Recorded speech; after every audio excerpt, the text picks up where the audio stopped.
Yo, what's good? Got a quick trade recap today. Took a W, which is pretty nice. Let's go over it. It was on GBPUSD, but I low-key kind of messed up in multiple ways, and this just goes to show that I'm still not fully, I was getting a bit greedy. I was like acting a bit on emotion, and it just shows that I'm not like fully comfortable with like, focusing purely on the process, and that like the outcome is still like kind of getting to me. So I kind of go over it real quick. So the trade was on GBPUSD, like I said. I also have to film my trade recap, so I'll just do that now. Bro, I had a live exam today, bro. Oh my god, I'm cooked, bro. Oh my god, I'm cooked, bro. And I got my first final. Bro, this shit froze again. I got my first final next Wednesday. It's a math final, so it's kind of cooked, but I don't know, bro. I don't know, man. I don't know. So 4 hour was bullish going into market open. So on the 30-minute, I was looking for London lows, maybe even Asian lows, and then to target the London highs. I wasn't really planning my targets out because today it was mainly just the London highs like that I could really target. Looking at the 1 hour, we had a 1 hour high right here, and then we also had 1 hour lows at near the Asian lows, and then also at the London lows. So that's another thing I was looking at. So also something to add, there was news today going into market open. We had unemployment claims at 6:30 because today was Thursday. So I waited that out going into market open. But I say going into market open. I had a bind, but it's like going into market open. I was waiting for around 6:30 because I wanted to see price get develop and just wait for news to come up, because I don't really want to be trading during high impact news coming out, because look at this, bro. Like if I entered us of that, I would have been stopped out, and even then like nothing really showed out the way I wanted to at that point in time. But anyways, so London lows get taken at this point. All three pairs, like Euro USD also took out that London low, and then also DXY took that out. So there wasn't really an SMT to look at. But I was like kind of in the back of my mind, I was like, yo, if we could show an SMT, that would be pretty chill. But that didn't happen. So yeah, so now news comes out at 6:30. We take out the 1 hour low, and then we also take out the absolute Asian lows. So this looks really good. We took out some draws, so it's time to like look for targets, right? So first thing I'm looking for is a market structure shift, like just a break of structure and inverse fair value gap on the 5-minute. We inverse this fair value gap to the upside, we break structure, and now I'm willing to look for an entry. Now, because there was a 30-minute closure, I was looking for continuation, and also because of the news and everything. So I just wanted to like maybe wait out a couple more candlesticks, wait until it gets like 6:30 or 6:45, just to wait out some more time, because news is like just came into the market. I just want to like low-key chill. But yeah, so 5-minute equilibrium, we retrace into it. Actually, no, we don't retrace into 5-minute equilibrium. We retrace into 1-minute equilibrium, and then we also respected this 1-minute fair value gap, and then I entered off the closure above the 1-minute fair value gap because we didn't have a break of structure or inverse fair value gap to the downside on the 1 minute. So I was just willing to enter off the respect of that confluence or fair value gap. So I entered off of that, entered long. Stop loss was at like below the low. That was like kind of pulling for equilibrium, but I just used this low rather than this because that would have been like a cooked risk reward. And then TP1 was at the London low right here, which was at 1.25. And then TP2 with London high. So I didn't really have any other targets planned, but this low-key hit kind of quickly. So I was kind of thinking like, yo, market didn't even open yet. Like the New York Stock Exchange didn't even open yet. So I took 0.5 off and 0.5 off here, which I kind of regret. And then I kept another target somewhere here. Now this is kind of where I messed up emotionally. I did the process of, I followed my plan, I followed the process of putting on a good trade, but I didn't really like manage the position the best I could have, and that kind of caused me to mess up. And I could have like made way more if I followed my plan fully and pre-planned what I was gonna do, rather than acting on emotion. So I originally had my take profit here, but then I was like, yo, this is gonna get hit quickly as well. And I already took partials here, so I was like, okay, I'm gonna extend it to this 4 hour high. What do we do? What do we do? What do you think we do? We come all the way up here, and then we edge, take profit, and then we just get stopped out at break even. So I didn't even make that much of this one, which kind of makes me mad. I made only like 0.8%, bro, and it went all the way up to 1.8%. Like I lost 1% based on that one decision of being like emotionally like, I could have just called it like, yo, I'm gonna take profits here, and then I'll call it a day. But instead I got greedy. I was thinking about the potential to make something, and then I just it didn't end up hitting my take profit. So like funny how that works, bro. Just funny how that works, bro. So that's the trade on GBPUSD. EURUSD, there's not a trade. It's just a kind of what I was planning, because EURUSD and GBPUSD were moving really similar. London lows get taken. We have an inverse rally gap, but the one thing I liked about this one better is that we had a high for Asian which was a bit higher than London High, so I guess we have like more like target. But I also didn't like this for value gap we had here, and also it wasn't really moving the ideal way I wanted to, you know.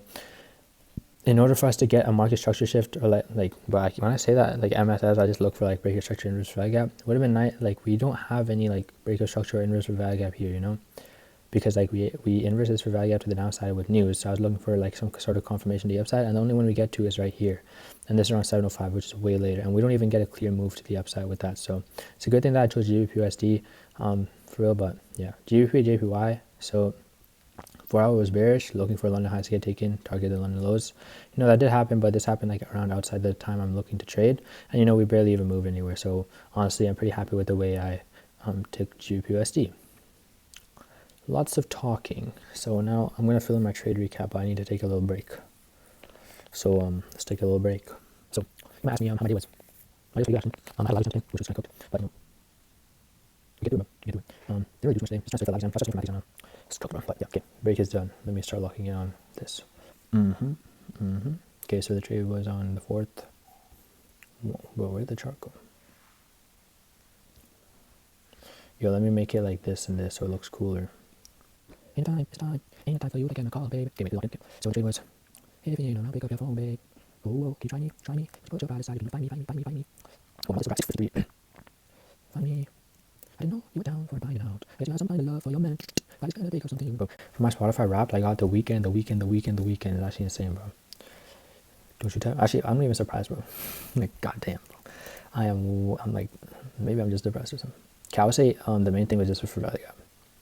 Oh my god, kind of quick. TP1 1.25. You ain't steady. You look ready to go all the way. If you let me take you down, oh, can you try me? Try me. Bro, is this taking a screenshot? 6:30. Duration. Okay,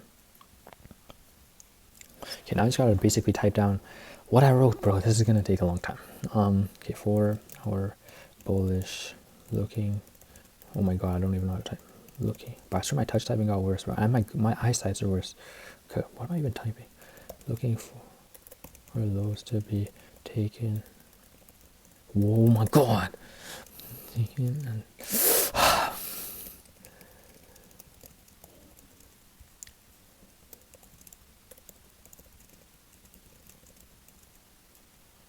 news comes out, takes out Asian lows. Okay. London lows are taken. Then news comes out, takes out Asian lows, 1 hour lows as well. Now looking for MSS. See 5 minute. Was it breaker structure and risk for value gap?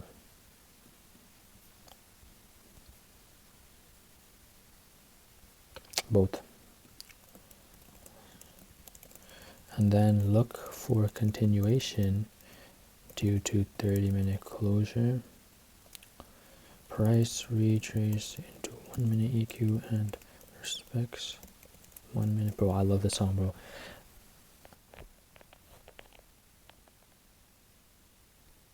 I gotta remember I want you. And it's just enough. It's just dick. Making me think about someone new. I'm so, bro. I'm cooked from you, bro.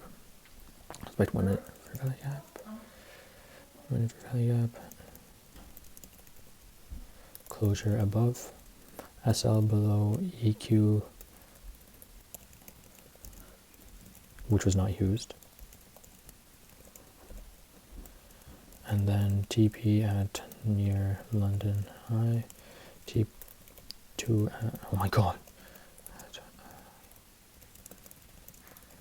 And then 4 hour highs. So something definitely to improve on is that, like, planning out my TPs more and just not making impulsive decisions. Bro, this is making me mad, bro. Like, I could have made so much more, brain. See, that's like the main emotion, and that's like I could have made so much more, and that's just like, it's just like that's what kind of cooked me in the first place, you know. Like, I was up like, oh, it's actually 0.88. That's 0.65. Bro, this is so tedious.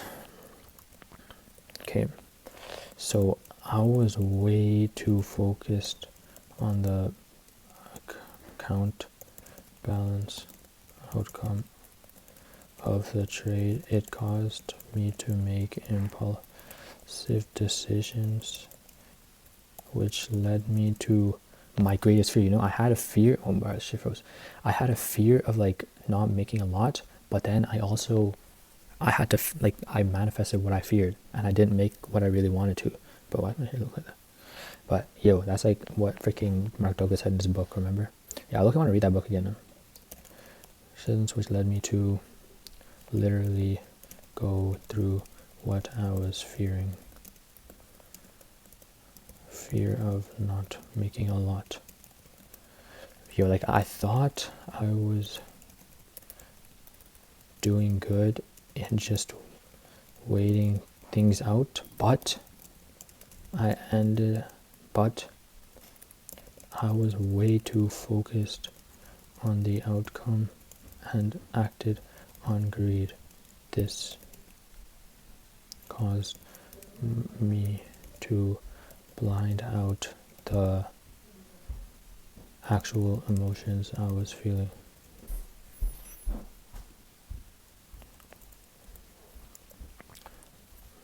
Stop loss was 14.3. TP hit, bro. This is like, bro. It's like I'm taking away from my.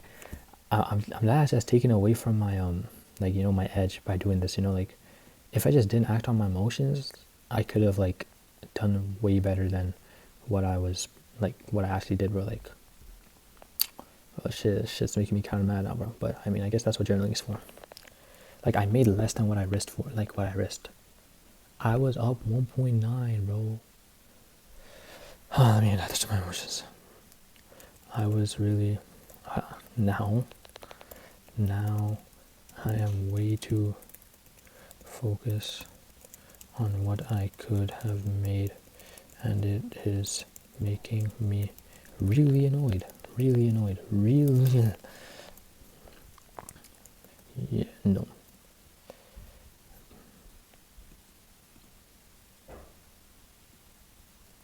Oh my freaking god, bro, shit making me mad. Okay, don't focus on outcome, bro. Like I keep on saying that, do not focus on the outcome. Like just focus on the process. Don't look at the account balance and don't think about what I could have made.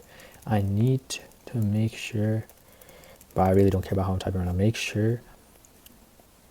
Make sure I have a short-term memory and don't let this this leak into future days. Like for real,